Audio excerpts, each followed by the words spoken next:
Hello, welcome to my channel. Money is one of the most powerful tools we use every day. Yet many of us were never formally taught how to manage it. From overspending to neglecting savings, financial mistakes are common, but they can be costly. In this segment, we will explore the top 10 financial mistakes that many people make, often without even realizing it. My dear friend, whether you are just starting your financial journey or looking to get back on track, recognizing these pitfalls is the first step toward building a healthier relationship with your money. Get ready to reflect, learn, and maybe even laugh at some of the missteps we have all made, and most importantly, discover how to avoid them in the future. Let's enjoy the video. Mistake number one, not budgeting. Guys, it is so important to budget. And when we're talking about budgeting, we're not simply speaking about you thinking about how much you earn and how much you need to pay every single month. It is so important to make sure that you are keeping a budget written down, or you are using a mobile app. 22/7 app is one great mobile app. And if you don't use 22/7 app, for instance, I know that a lot of the banking apps have their own tracking. So it will tell you exactly where you are spending your money. It is important to budget because it simply allows you to be able to see what it is that you are doing with your money every single month, where you need to make some cuts, and if you may even just find out that you actually are either living beyond your means or you're just not making enough money. So it's important to make sure that you are budgeting. That leads me to mistake number two, living beyond your means. Now, guys, living beyond your means is probably one of the biggest financial sins you can make, because at the end of the day, we all understand that you cannot eat what you do not have.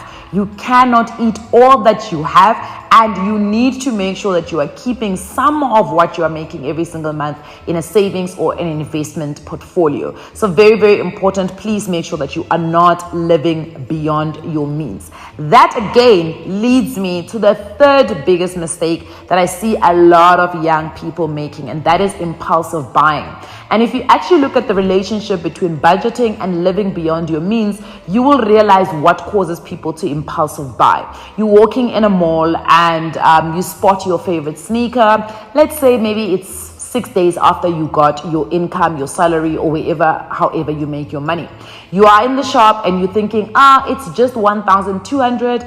I should be fine if I buy the sneaker. You buy the sneaker, you go home. 3 weeks into that month, you realize that you are actually short. You've got more month than you actually have money. It's because you made an impulsive buy in the beginning of the month where you thought you had a lot of money. Simply because if you had budgeted, that money already would have its own KPIs. It would be allocated to specific areas in your life, and you would not think psychologically that that is actually free money. So it's important to make sure that you are budgeting so that you don't find yourself in situations where you are doing things like impulsive buying. The next one is living salary rich. A lot of young people, especially in their 20s, because they don't have a lot of financial obligations, they allow their life to live up to their salaries. So they live salary rich. You may find that you don't have a lot of obligations. I've done a video like this before where, for instance, you are earning 15,000 Rand take home every single month, but your obligations are just rent. So you're paying maybe 6 months, 6,000 Rand for rent, 2,000 Rand spent on groceries. So that's 8,000 Rand that you're actually needing. So the rest of the money, you start building a life that lives up to the salary. But in this case, you are not saving or you are not investing. So it's important to make sure that you do keep yourself very disciplined in paying yourself first, which is the next mistake that a lot of young people make in their 20s, where they don't pay themselves first. You need to get into the culture of saving and then investing. So it's important to also understand which season are you in. Are you in a season of saving so that you educate yourself, or are you in a season of investing? Very important, because remember, if you do not have the culture and the principles of saving in check, you will prematurely make your investments give you results, and those results are going to be subpar, and you're going to think that investing does not necessarily work when you just did not give it enough time. So that's why in the apple theory, we teach you that you put one apple in the freezer, which is ultimately your savings, and this is to save you on the day where you need additional apples in that specific month. But what we're also trying to avoid by making you put one apple underground is so that you do not find yourself in a situation where you need savings and you go and you prematurely uproot your investments. So you've got to make sure that you've got both of those, and it's very important. The next one is depending on one source of income. It is very important, especially when you're still young, healthy, excited about life, and you've got time on your hands. You may not have kids yet, to try and find ways in which you can build additional income streams. Those additional income streams, if you can get them to a point where they are at least semi-passive, that'll be fantastic. This is things like writing an ebook and selling it online, or writing a course and selling it online, or writing an actual book, publishing it. This is selling your own product or products that are overseas. So you can do drop shipping, you can do white labeling. This is the opportunity for you to really try. Yes, it's probably the time in your life where you might not have the resources to fully see some of your dreams come to life. But if you are salary rich, this may be the great places for you to be able to channel money into.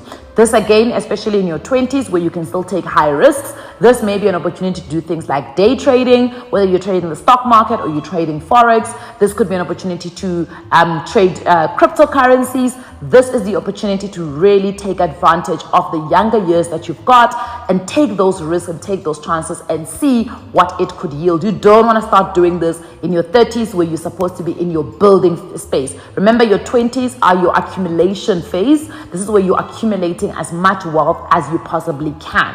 The next mistake to try and avoid as much as possible is not tapping into the effect of compounding. Compound interest is one of the biggest proponents of wealth building. So it's important to understand compound interest from a savings perspective, putting money away and allowing your money to compound over time. Or, for instance, compounding in the terms of your life insurance. It's important to take out life insurance as early as you can when you don't have a lot of loadings. When we talk about loadings, we're talking about things like you having a existing disease like diabetes, or you've got children, or you've got a home loan. All of those things are added onto your load because basically you become a higher risk. So it's important to take out life insurance when you don't have all of those risks, and you build up your life insurance as you are getting older and older and older. The next one is credit education. I cannot stress enough how important credit education is.